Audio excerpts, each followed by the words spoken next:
Good morning दोस्तों, मैं Munna Kumar Yadav the study with hobby में आपका स्वागत करता हूँ। आज हम पढ़ेंगे लवक के बारे में। किसके बारे में पढ़ेंगे? लवक के बारे में। तो लवक क्या होता है? तो लवक के कारण पत्तियों का रंग, फलों का रंग, बीजों का रंग सब किसके कारण डिसाइड होता है? तो लवक के कारण। तो लवक किसमें पाया जाता है? तो पढ़ा चुके हैं कि दो प्रकार की कोशिका होता है, कि जंतु कोशिका होता है, एक पादप कोशिका होता है। तो पादप कोशिका में क्या पाया जाता है? तो पादप कोशिका में लवक पाया जाता है, जंतु कोशिका में नहीं।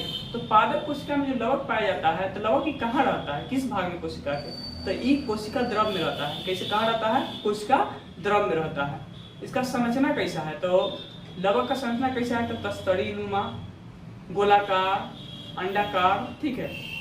लवक का खोज किसने किया? तो लवक का खोज सिम्पर ने किया। लवक का खोज किसने किया है? सिम्पर ने किया है। तो लवक को तीन भागों में बांटा गया। लवक को कितने भागों में बांटा गया? तीन भागों में। वर्णी लवक, अवर्णिक लवक और हरित लवक। तो सबसे पहले हम पढ़ेंगे कि हरित लवक किसे कहते हैं। तो हरित लवक क्या होता है? तो हरित लवक के कारण, ठीक है, हरित लवक में एक क्लोरोफिल नाम का एक पिगमेंट पाया जाता है, जिसके कारण पत्तियों का रंग ना हरा होता है। ठीक है। तो जो भी पत्तियों का रंग क्या है? हरा है। चाहे जो भी पौधा हरा दिखाई दे रहा है, तो उसका क्या कारण है? क्लोरोफिल के कारण ऐसा होता है। उसके बाद आते हैं हम लोग क्रोमोप्लास्ट के कारण। तो ठीक है, क्रोमोप्लास्ट क्या है? तो क्रोमोप्लास्ट यानी किसको कहते हैं? वर्णी लवक। क्रोमोप्लास्ट क्या कहते हैं? वर्णी लवक कहते हैं। तो वर्णी लवक में क्या होता है? फलों का रंग, बीजों का रंग। ठीक है, ये सब क्या होता है? क्रोमोप्लास्ट पर डिपेंड करता है।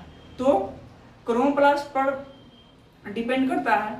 उसके बाद देखिए कह रहा है कि सेब का लाल रंग, फिर टमाटर का लाल रंग, उसके बाद क्या कर रहा है? पपीता का पीला रंग, गाजर का रंग, चुकंदर का रंग, हल्दी का रंग, सब किसके कारण होता है? तो इस सब में एक वर्णन पाया जाता है। ठीक है, जैसे कि देखिए पपीता का पीला रंग, पपीता का पीला रंग, तो ये कड़िका जैंथिन, कड़िका जैंथिन। उसके बाद क्या है? टमाटर का लाल रंग, टमाटर का लाल रंग लाइकोपिन, टमाटर का लाल रंग किसके कारण होता है? लाइकोपिन के कारण होता है। तो गाजर का रंग कैरोटीन, गाजर का रंग क्या है? कैरोटीन। चुकंदर में विटामिन पाया जाता है और हल्दी में जैंथोफिल, हल्दी में जैंथोफिल। उसके बाद हम पढ़ेंगे ल्यूकोप्लास्ट। क्या है? ल्यूकोप्लास्ट। तो ल्यूकोप्लास्ट को क्या कहते हैं? अवर्णी लवक कहते हैं। ल्यूकोप्लास्ट को क्या कहते हैं? अवर्णी लवक कहते हैं। इसका जो रंग है ना, ठीक है, अवर्णी लवक के कारण सफेद रंग का निर्माण होता है। और ये कहाँ पाया जाता है? तो ये भूमिगत जड़ यानी तना में, भूमिगत जड़ तथा तना में पाया जाता है। और इस सफेद रंग का, ठीक है, डिसाइड करता है, यानी सफेद रंग डिसाइड करता है। और ये भोजन यानी पहले बात है स्टार्च को जमा करता है। किसको करता है? स्टार्च को जमा करता है। उसके बाद ये भोजन को संग्रह करना, इसका मुख्य काम क्या है? तो भोजन का संग्रह करना है। ठीक है। तो भोजन का जड़ में इकट्ठा होता है और फ्लोएम के माध्यम से पूरे पेड़ के पूरे भाग में फैल जाता है। ठीक है। सेल के अगले कंपोनेंट के बारे में पढ़ेंगे। तो अगले कंपोनेंट मेरा है एंडोप्लाज्मिक रेटिकुलम। एंडोप्लाज्मिक रेटिकुलम, इसको हिंदी में कहते हैं अंतःप्रद्रवी जालिका। देखिए एक मान लीजिए कि जंतु सेल है। जंतु सेल में इसमें क्या पाया जाता है? केंद्रक झिल्ली। ठीक है, केंद्रक झिल्ली और कोशिका झिल्ली से क्या जुड़ा रहता है? तो एक एंडोप्लाज्मिक रेटिकुलम जुड़ा रहता है। तो एक होता है एसीआर और एक होता है आरईआर। मतलब कहने का मतलब है कि एक होता है एसीआर, इसका फुल फॉर्म होता है स्मूथ एंडोप्लाज्मिक रेटिकुलम, मतलब चिकनी अंतःप्रद्रवी जालिका। और एक होता है आरईआर, मतलब खुरदुरी एंडोप्लाज्मिक रेटिकुलम। इसको अधिक फुल फॉर्म है रफ एंडोप्लाज्मिक रेटिकुलम। तो ये क्या होता है कि केंद्रक झिल्ली और क्या कोशिका झिल्ली और केंद्रक झिल्ली से जुड़ा हुआ रहता है। तो सबसे पहले देख लेते हैं कि एंडोप्लाज्मिक रेटिकुलम का खोज किसने किया था? के.आर. पोर्टर। एंडोप्लाज्मिक रेटिकुलम का खोज किसने किया? के.आर. पोर्टर। तो एंडोप्लाज्मिक रेटिकुलम है, इसको क्या भाग में बांटा गया? दो भागों में, एगो एसीआर और एगो आरईआर। तो आरईआर जो होता है ना, जो क्या होता है? खुरदुरी होता है। क्या होता है? खुरदुरी। और उस पर क्या पाया जाता है? राइबोसोम पाया जाता है। क्या पाया जाता है? राइबोसोम। और राइबोसोम का क्या काम है आपको पता है? ये क्या करता है? प्रोटीन संश्लेषित करता है, यानी प्रोटीन संश्लेषण का काम करता है। तो देख लेते हैं बड़ा बोर्ड पे। यह एक झिल्लीनुमा संरचना है जिसका एक सिरा कोशिका झिल्ली तथा दूसरा सिरा केंद्रक झिल्ली से जुड़ा रहता है। देखिए एक सिरा किससे है?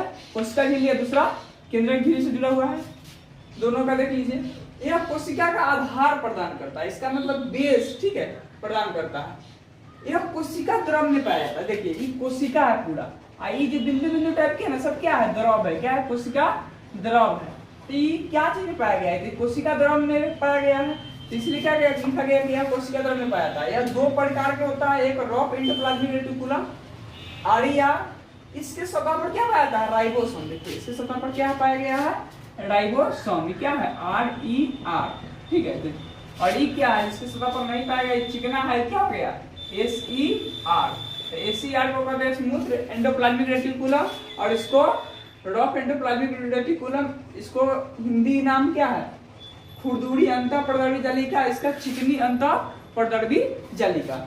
उसका देखते कड़ा यह प्रोटीन संश्लेषण के लिए जगह उपलब्ध कराता है, ठीक है। तो रफ एंडोप्लाज्मिक रेटिकुलम का क्या काम है, तो यह प्रोटीन संश्लेषण के लिए जगह उपलब्ध कराता है। फिर आगे स्मूथ एंडोप्लाज्मिक रेटिकुलम SER, तो इसके ऊपर राइबोसोम नहीं पाया जाता। देखिए इसके ऊपर राइबोसोम है नहीं है, ठीक है, इसके ऊपर राइबोसोम नहीं पाया जाता। इसके ER के द्वारा केंद्रक द्रव तथा कोशिका द्रव के बीच पदार्थों का क्या होता है, आदान प्रदान, मतलब ट्रांसफर होता है। तो पदार्थों का आदान प्रदान कौन करता है, तो SER। चलिए तो हम सेल के अगले कंपोनेंट्स राइबोसोम के बारे में पढ़ेंगे।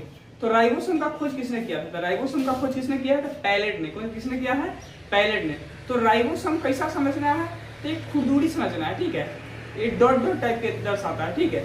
तो राइबोसोम कहाँ कहाँ पाया जाता है, तो राइबोसोम क्लोरोप्लास्ट में पाया जाएगा, माइटोकॉन्ड्रिया में पाया जाता है, और एंडोप्लाज्मिक रेटिकुलम यानी कि अंतःप्रदर्भी जालिका में पाया जाता है, ठीक है।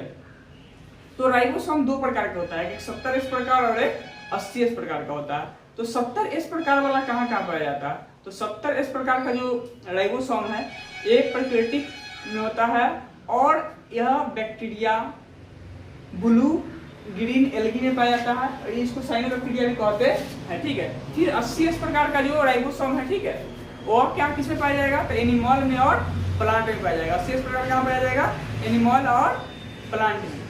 और राइबोसोम का क्या काम है, तो ये प्रोटीन का संश्लेषण करता है, इसीलिए इसको प्रोटीन की फैक्ट्री भी कहते हैं। तो चलिए देखते हैं इसको। कह रहा है कि राइबोसोम का खोज पैलेट ने किया था।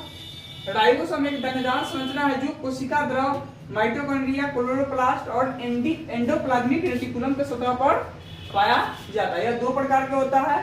70S यह प्रोकैरियोटिक में पाया जाता है, जैसे bacteria blue green algae, cyanobacteria. 80S प्रकार जो होता है यूकैरियोटिक में पाया जाता है, जैसे प्लांट और एनिमल। प्रोकैरियोटिक और यूकैरियोटिक क्या है, इसके बारे में हम अगले कोशिकांग में पढ़ेंगे, ठीक है, और दोनों में डिफरेंट हम आपको बताएंगे, ठीक है।